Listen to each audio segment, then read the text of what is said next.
We are back with part 3 of Purim 2020. And we are reading out of the book of Esther, which is customary for Purim on the eve and of the day of Purim. So evening and day. So we're at chapter 2. After these events, when King Ahasuerus' fury subsided, he remembered Vashti and what she had done and what had been decreed upon her. And the king's young men, his servants, said, Let them seek for the king young maidens and of comely appearance, and let the king appoint commissioners to all the provinces of his kingdom, and let them gather every young maiden of comely appearance to Shushan, the capital, to the house of the women, to the custody of Hege, Hege, the king's chamberlain, the keeper of the women, and let their ointments be given them. And let the maiden who pleases the king reign instead of Vashti. And the matter pleased the king, and he did so. I'm going to pause this here for just a minute to just say, when he agreed to this decree, he was was merry with wine, meaning he was drunk when he agreed to uh, let Vashti go, Queen Vashti go. And then when he sobered up, he kind of realized what he did and regretted what he did. But then there was then this idea was presented to him, and the matter pleased the king. So that is how this is proceeding. So there was a Jewish man in Shushan, the capital, whose name was Mordecai, the son of Jair, Jair, the son of Shimei, Shimei, the son of Kish, a Benjamite, who had been exiled from Jerusalem with the exile that was exiled with Jeconiah, king of Judah, which Nebuchadnezzar, king of Babylon, had exiled. And he had brought up Hadassah. That is, she's later going to be called Esther, his uncle's daughter, for she had neither father nor mother, and the maiden was of comely form and of a comely appearance. And when her father and mother died, Mordecai took her to himself for a daughter.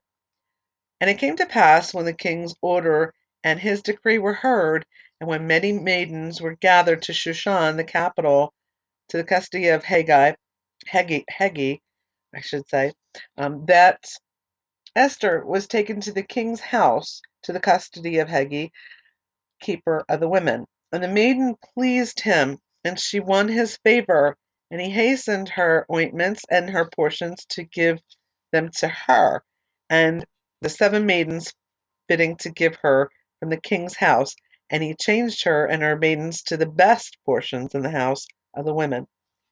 Esther did not reveal her nationality of her lineage, for Mordecai had ordered her not to reveal it. And every day Mordecai would walk about in the front of the court of the house of women to learn of Esther's welfare and what would be done to her. And when each maiden's turn arrived to go to King Ahasuerus, after having been treated according to the practice prescribed for the women for 12 months, for so were the days of their ointments completed. 6 months with myrrh oil and 6 months with perfumes and with the ointments of the women. Then with this the maiden would come to the king. Whatever she would request would be given to her to come with her from the house of the women to the king's house.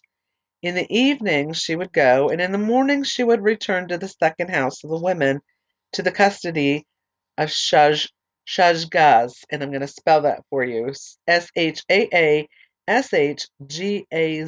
the king's chamberlain, the guard of the concubines. She would no longer come to the king unless the king wanted her, and she was called by name.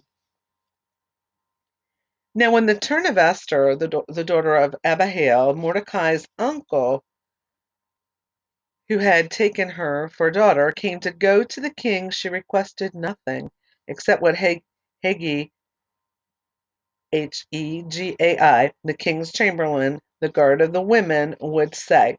And Esther obtained grace in the eyes of all who beheld her. So Esther was taken to King Ahasuerus to his royal house in the 10th month, which is the month of Tebeth, in the 7th year of his reign.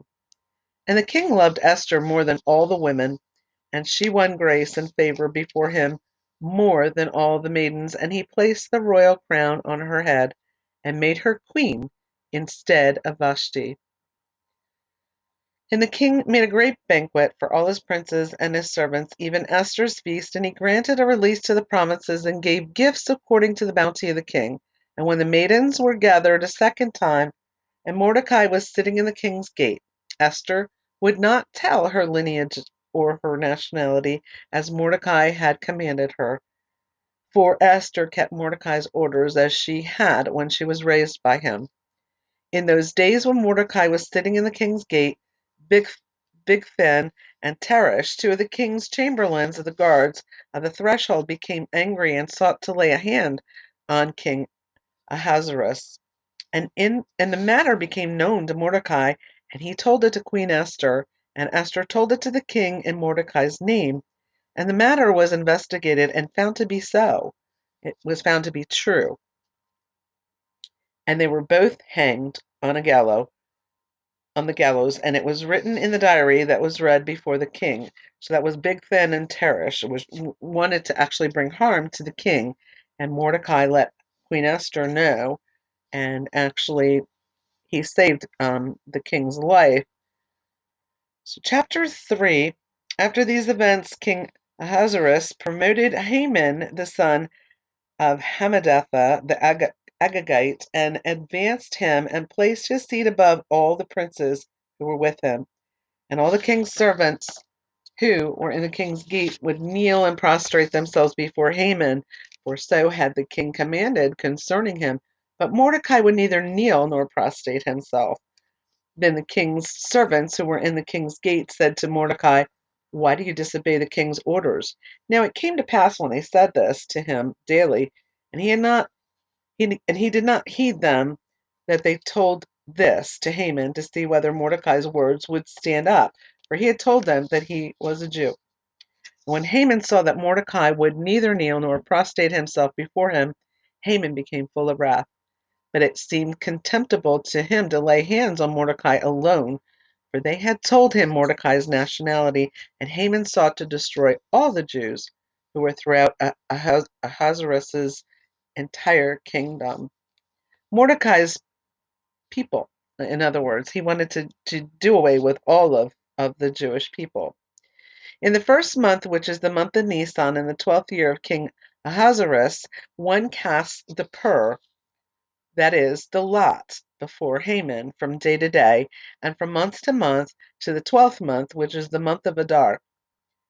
And Haman said to King Ahasuerus, "There is a certain people scattered and separate among the peoples throughout all the provinces of your kingdom, and their laws differ from those of every people, and they do not keep the king's laws. It is therefore of no use for the king to let them be. If it pleases the king, let it be written to destroy them, and I will weigh out 10,000 silver talents into the hands of those who perform the work, to bring it into the king's treasuries." And the king took his ring off and gave it to Haman the son of Hammedatha, the Agagite, the adversary of the Jews. And the king said to Haman, "The silver is given to you, and the people to do to them as it pleases you." And the king's scribes were summoned in the first month on the 13th day thereof, and it was written according to everything that Haman had ordered, to the king's satraps, and to the governors who were over every province, and to the princes of every people, each province according to its script, and each people according to its tongue. It was written in the name of King Ahasuerus, and it was sealed with the king's ring. And letters shall be sent by the hands of the couriers to all the king's provinces to destroy, kill, and cause to perish all the Jews, both young and old, little children and women, on one day, on the 13th day of the 12th month, which is the month of Adar, and their spoils to be taken as plunder.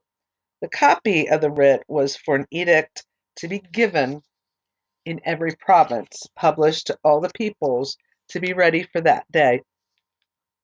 The couriers went forth in haste by the king's order, and the edict was given in Shushan, the capital. And the king and Haman sat down to drink, and the city of Shushan was perturbed. Chapter 4. And Mordecai knew all that had transpired, and Mordecai rent his clothes, and he tore his clothes, in other words, and put on sackcloth and ashes. And he went out into the midst of the city and cried with a loud and bitter cry. And he came up as far as the king's gate, for one may not enter the king's gate dressed in sackcloth. And in every province, wherever the king's orders and his edict reached, there was great mourning for the Jews, and fasting and weeping and lamenting. Sackcloth and ashes were put on the most prominent. And Esther's maidens and chamberlains came and told her, and the queen was extremely terrified. And she sent clothing to dress Mordecai and to take off his sackcloth, but he did not accept it. Then Esther summoned Hathach, one of the king's chamberlains, whom he had appointed before her, and she commanded him concerning Mordecai to know what this was and why this was. So Hathach went forth to Mordecai to the city square, which was before the king's gate, and Mordecai told him all that had befallen him, and the full account of the silver that Haman had proposed to weigh out into the king's treasuries on the Jews' account, to cause them to perish. And the copy of the writ of the decree that was given in Shushan he gave him to show Esther, and to tell her and to order her to come before the king to beseech him and to beg him for her people. And Hathach came, and he told Esther what Mordecai had said. And Esther said to Hathach, and she ordered him to tell Mordecai, all the king's servants and the people of the king's provinces know that any man or woman who comes to the king into the inner court who is not summoned, there is but one law for him, to be put to death, except the one to whom the king extends the golden scepter, that he may live. But I have not been summoned to come to the king these 30 days. And they told Esther's words to Mordecai, and Mordecai ordered to reply to Esther, do not imagine to yourself that you will escape in the king's house from among all the Jews. For if you remain silent at this time, relief and rescue will arise for the Jews from elsewhere, and you and your father's household will perish. And who knows whether at a time like this you will attain the kingdom. Then Esther ordered to reply to Mordecai, go assemble all the Jews who are present in Shushan, and fast on my behalf, and neither eat nor drink for 3 days, day and night. Also I and my maidens will fast in a like manner. Then I will go to the king contrary to the law, and if I perish, I perish. So Mordecai passed and did according to all that Esther had commanded him. So basically what Mordecai was saying to her was, you know, for such a time as this, you were placed here for this purpose. And if you choose not to, God's going to raise somebody else up to do it. But this was meant for you to do. And she did get that message, and she followed through. So, chapter 5. Now it came to pass on the 3rd day that Esther clothed herself regally, and she stood in the inner court of the king's house, opposite the king's house, and the king was sitting on his royal throne in the royal palace, opposite the entrance of the house. And it came to pass, when the king saw Queen Esther standing in the court, that she won favor in his eyes. And the king extended to Esther the golden scepter that was in his hand, and Esther approached and touched the end of the scepter. And the king said to her, what concerns you, Queen Esther, and what is your petition? Even to half the kingdom it will be given to you. And Esther said, if it pleases the king, let the king and Haman come today to the banquet that I have prepared for him. And the king said, rush Haman to do Esther's bidding. And the king and Haman came to the banquet that Esther had prepared. And the king said to Esther during the wine banquet, what is your petition? It shall be granted to you. And what is your request? Even up to half the kingdom it shall be fulfilled. Then Esther replied and said, my petition and my request are as follows. if I have found favor in the king's eyes, and if it pleases the king to grant my petition and to fulfill my request, let the king and Haman come to the banquet that I will make for them, and tomorrow I will do the king's bidding." And Haman went out on that day happy and with a cheerful heart. But when Haman saw Mordecai in the king's gate, and he neither rose nor stirred because of him, Haman was filled with wrath against Mordecai. But Haman restrained himself, and he came home, and he sent and brought his friends and Zeresh his wife. And Haman recounted to them the glory of his riches and the multitude of his sons, and all the ways that the king had promoted him, and that he had exalted him over the princes and the king's servants. And Haman said, "Esther did not even bring anyone to the party that she made except me, and tomorrow too I am invited to her with the king. But all this is worth nothing to me every time I see Mordecai the Jew sitting in the king's gate." And Zeresh his wife and all his friends said, "Let them make gallows 50 cubits high, and in the morning say to the king that they should hang Mordecai on it, and go to the king to the banquet joyfully." The matter pleased Haman, and he made the gallows. And I'm going to pause it and come back with chapter 6 of the book of Esther.